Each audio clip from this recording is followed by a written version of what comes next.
Tuesday. But we're glad that you could come. This is Alberto Menjon. He's a doctoral student at Manhattan School of Music with Putushkin, You know, Sophia knows him. They were in really? Leeds together. Really? When she was going to come, but she's amazing.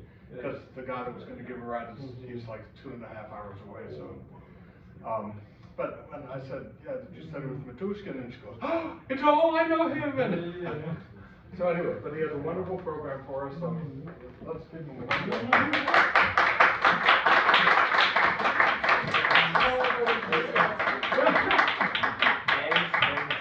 Thank you so much. Like, let me tell you first how glad I am to be here tonight. I knew Bob, like, when was it? Like 4 years ago, 3 years ago, that I was preparing for a competition in Budapest. It's called Bartok World Competition. The truth is that I was having a hard time, and I came very badly prepared, and it was between Bob and Kiko that they lift my moral up. I remember Kiko offered himself to listen to my program, and he said, you can stay at Bob's home if you want, and I was planning on staying one night, and I ended up staying 1 week or something like that, right? Do you remember? So actually it did help, and I even got awarded a prize at that competition. It was a month ago. It was something unthinkable. So yeah, I think it was a great contribution to that. So I have to admit, I never told you this, but when you first came here and started playing the Brahms Opus 10 #1, I was in the kitchen. I went, oh my God! I said, he's not going to get past the first round, and then he won third prize or something. Yeah. Yeah, the thing was, my wish was to come here one day and bring something I'm very proud of, and well, hopefully that will be the case tonight. So yeah, then the pandemic broke out and everything, so that's a whole different story. So it delayed it quite much, but anyway, here I am, and yeah, thank you so much. You want to again maybe like talk briefly about the program, or like you don't have it handy, right? So I have chosen these. I have been playing it on Wednesday in New York, and I think it worked fantastically. I have chosen those 3 works because they were at some point, or they have been innovative or experimental at some point of history. And I think it's a very interesting concept because the impression that one has when one says innovative has been different over the years. So first of all, I'm starting with a Haydn sonata, and this was one of the first sonatas that Haydn composed exclusively for the new instruments, the pianofortes. Previously, he was composing for a clavicembalo, which everyone owned in Vienna and so on. But like those new instruments were quite famous at the time. Haydn got one for the palace that he was working at.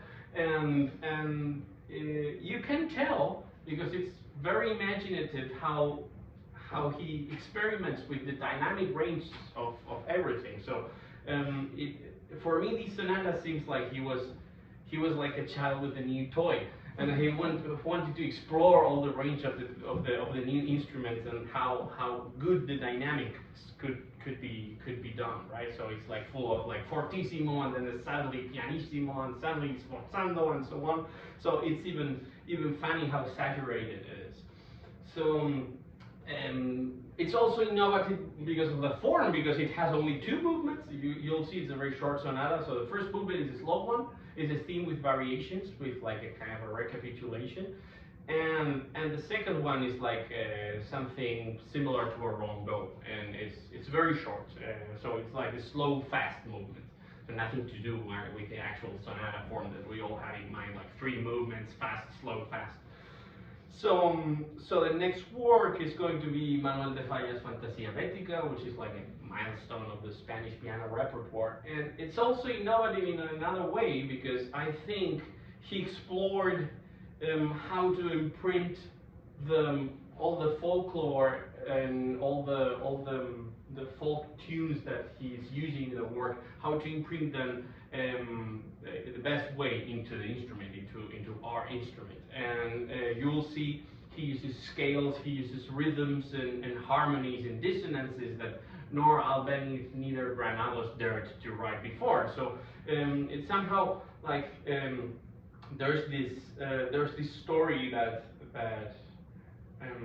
he was trying to find the best way to put musically this cantejondo, like this Spanish playing like this Spanish chant, and he was complaining because it was like, you know, like they don't sing in semitones, they don't sing in like like they don't sing in tune, so like it seems out of tune. So how am I going to do that? And you will hear that's quite creative. He came up with an idea. I think it's very realistic and very imaginative. Finally, I'm going to play the Chopin Etudes Opus 10 as a cycle. I don't think this work needs any presentation, but it meant a before and after in the piano technique. So we can say that the way like writing for piano was never going to be the same after the publication of these etudes that Chopin composed when he was only 20 years old. So it was a very special moment for the development of the piano technique. So that's going to be it. So I hope you enjoy it. Thank you so much.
Thank you so much for coming, for listening, and hope I come soon with Opus 25.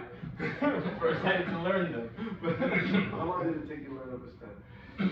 Well, indeed, I don't think I can calculate so well because some ages have played before, of course, but like the Opus 10 as a whole, I was playing it since Christmas, maybe, yeah. So like as a cycle. So I learned. So number 5 I had before, number 6, number 9, slow ones, and that was it. Well, number 1 I tried to play like when I was like 10 years younger and so on. So like it's not that I started from nowhere, right? But which of those is the hardest to get? oh, the second. Yeah, number 2, of course. Yeah, number 2 because you need to play everything with 4 and 5. So it's easy to. So that's without any doubt I can say, and especially after the first one. The first one, like for me, it's hard to keep the tempo down because like the first one is of course faster than the second one. So if you start the second as fast as the first one, which is like could be a natural tendency, then you're screwed because you just can't play so fast. So yeah, my strategy is to take a long breath and then like start with like a different mindset and yeah, and then should work. And yeah, but the second one's the hardest, like the most like delicate and whatever. Like if you miss one note, yeah, not so bad if you miss one note in the 12th. But nobody notices. There are so many, but the second one, whoa, it's like walking on glass. So. And you started Opus 25. I have like more of them. So I played the first, the second, the 6th, the 8th, the 11th, and the 12th. So I have like yeah. Yeah, of course. Like which one?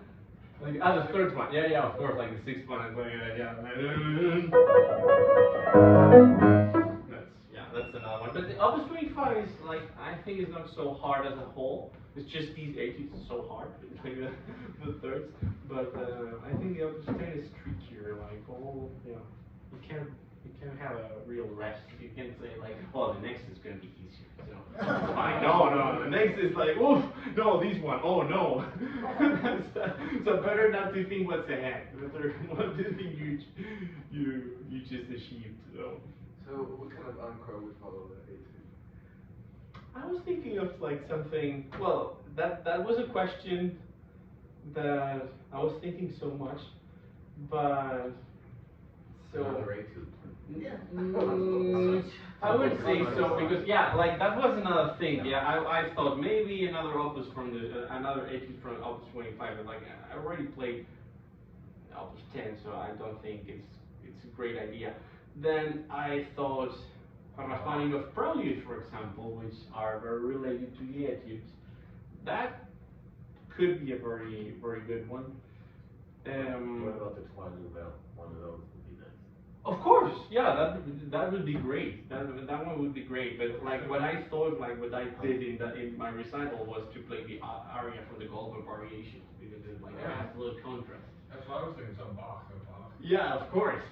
So because the other thing is like, well, I was suggesting like something by like Tchaikovsky, and then they were like, no, that's too sad for an encore. No, don't do it. And then I suggested Wagner's Liebestod. It's like, no, that's too dense for an encore after the Chopin Opus 10 Edges. Don't play it.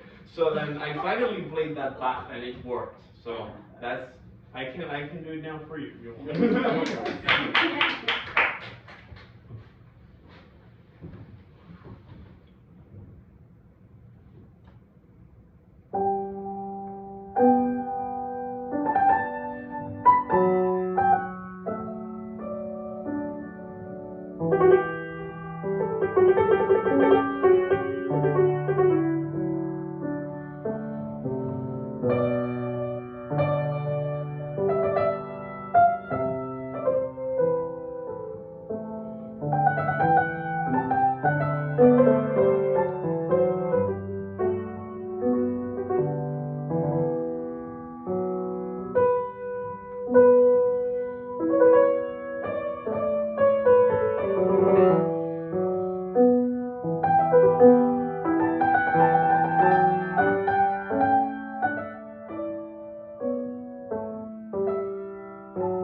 What did, he played the whole thing without. Yeah, he played it. Well, what did he play beforehand?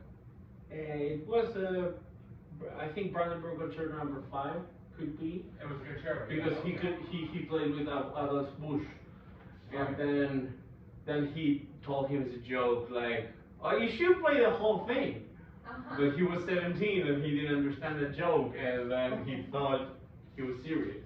He started playing everything, so people left, and the only person who was left in the hall after 90 minutes was the father-in-law, which was Adolf Busch. So, And Schnabel. Schnabel was there too? And Schnabel. I was on next to left. Yeah. Well, 2 people, that's a success. Yeah, well, what 2 people, you know, like I was with If you play with it, if you start the aria, people have a heart attack. Yeah. No, I finished. That was beautiful. I'm playing the ending. I'm not playing the beginning. It's hard, But yeah. Well, once I played that as an encore, in a recital in a theater in Spain, and someone shouted at me The whole like, number? "Go, what?" Just the aria. Yeah, no, the aria, just Not the the aria. whole thing. No, because I only played it once in Germany because, well, I don't know, for some reason, like in Spain they are not so fond of when I program the Goldberg variations. They always say like, well, maybe, you know, like some more conventional program and so on. So yeah. But so in Germany I did the Scriabin Sonata number 6 and the Goldberg variations, and that was a nice program. That was like 9 days. And that was the only time I played everything like as a whole in public.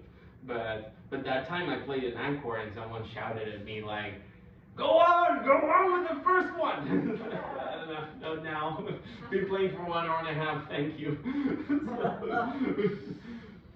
What about Fantasia Bética? Because it's really out of the normal, canon. Yeah. Because as a Spanish man, Mm-hmm. this is really Carcajondo, as you mentioned, difficult. I mean, it's not like a concert. For example, have you played that in Spain or Turkey or whatever? Yeah, I did. Did you like it? Or? Sometimes yes, sometimes no, because I think I always discover that people without any people in general love it. The only ones who have some objections are the pianists who have learned it. And they are like, oh, but this and that and so on. And of course there are so many different versions of the score and everything to it that I don't care. And there's of the Fantasia Bética. Ah.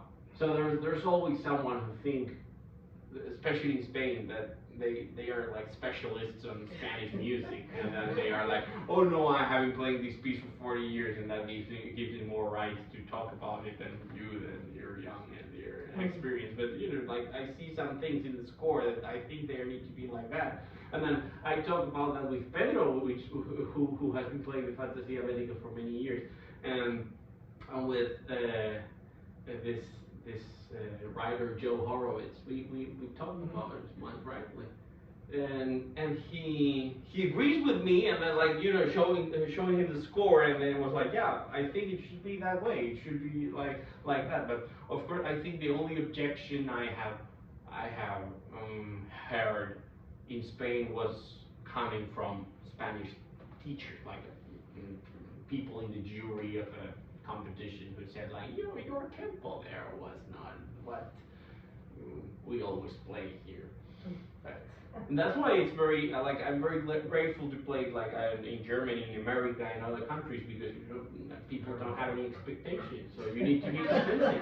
But that's much better. You need to be convincing with the work. You don't expect like, oh, he's taking another tempo here, yeah, because you have heard it that way because Alicia de la Rocha has recorded it like 30 years ago, Yes. and then she took that tempo. But She's the kind of yeah, that's the recording. And if you don't play exactly like her, like I admire this recording, I love Alicia de la Rocha so much, but I want to do my own version too, and I think sometimes she slows down and she has no reason for that. So it works for her, doesn't work for me because I'm a different person, I'm a different pianist, I have different sound, I have different conceptions of work. So if I try to imitate her tempos and her whatever, then I'm not going to sound as convincing as she does because she came up with that and that works for her. But no, I don't think it would work for other people. I agree, Alberto, you don't look like Alicia. No, not much. I'm taller. Yes, all right. We have another concert by Venice, and Alicia de la Rocha was always, Iberia. Of course. The standard. Of course. And the Cuban pianist Ken Ortega mentioned that she had the German technique. And then, what do you think that's also German technique as well in interpretation? German? Well, I mean, that's like, the Cuban interpreter told us like she was very Cuban oriented, maybe his training or. Alicia La Rocha was German oriented. Yeah, it could be. That could be, but I think She just had a solid technique. of course she does, but I think she comes from this school, from this like Catalan school, which is like I think it's derived from the French one. So they're very proud of it. So they always think that they have invented it, but it comes from Cocteau and it comes from like all these like big piano school in the beginning of the century. And I think she's connected with Granados, with all that all that school. Which, by the way, Kiko is connected to them too, because Kiko worked with Alicia so much. And then by his way, like when he has taught me, I get recognized it like about how he speaks about pedal and how he speaks about like the so detailed sound, and so I would say that's French rather than German. Yeah, but her German, technique isn't French. It's well, the technique, French, yeah. very Yeah. No, she was not like that at all. Yeah. angry sounding stars. She was down on the bottom. Oh yes. She goes That could from be pedal more to German. up. That could be more German. Yes. Like I don't know. Like what I've learned in Germany was to breath, I think, and to like not exactly well technique. Of course, I learned, but my teacher started with Neuhaus, so it was like rather a Russian technique. But yeah, I'm very glad that so he studied with a German teacher and with a Russian teacher, so it kind of blended very well into me because I got the Russian technique and I got the German conception of music. So I'm Who did Ella Rocha study with? Frank Marshall. Frank Marshall, yes, exactly. He was the disciple of Granados, and he founded this academy in Barcelona that today is still there. He was Spanish? He was Spanish, but was he born in Spain or like he had British parents? Marshall doesn't sound like No, but he had British parents, but I don't remember if he was born in Britain and moved to Spain when he was very young, or he was directly born in Spain. But yeah, he was Spanish. Yeah, well, born in Spain. But yeah, Frank Marshall. Yeah, he founded this academy, and Alicia also was I think she was even the director of that academy while she was like touring in the U.S. and so on, and she would come 6 months a year to Spain and take care a little bit, and well, of course keep her name and her status to that like Academy of Music. It's a private school, and today it's run by a student of hers. Is teaching there, like head of studies or something. But yeah, still running today. So it's like 100 years old. That music school. Okay. Thank you. I think Bach is the perfect encore. I think so. Yeah. Any Bach. Yeah. Yeah, because like after pure and so many notes, and then also Chopin is so much related to Bach. Like if you see like there's a lot of like motifs and voicing and articulations and things that are like taken directly from the Will Tempered Clavier or one of the partitas or things. So it's also connected somehow. It's not just contrasting, but it's also connected to the well, to the vision of music that Chopin had, because when he started in Poland, I think he didn't learn anything but Baroque and classical forms. They were very conservative. These Kalkbrenner and all these people, they were very conservative. So he was like doing, I can't imagine him doing like counterpoint exercises for a whole day. So I can imagine that going to Paris was like a big leap in his life. So that's when he discovered what was going on in the world. But yeah, I think his youth, he spent it like just studying like very traditionally and very conservative music. So that's not bad either. So it's all in his music. So yeah, it's somehow connected. So I love, like, it worked very well on Wednesday when, you know, like people get excited after like those 12 etudes, and they're little pieces, but each one has its character, so it feels like longer than, for example, like a sonata or something that's more like round. Like you play those 12 pieces, and then it's like more, I think it's more exhausting for like both the performer and the audience to listen one after the other one. So then comes Bach, and as you say, it's just something pure. It's something that's, that we're going back to the origin of music. So, yeah. Well, I'm sure you want to drink. Oh yeah, sure, definitely. Me encantó. Muchas gracias. Sí, esta versión de Bética también sonó diferente, ¿eh? Sí, y pues es que a veces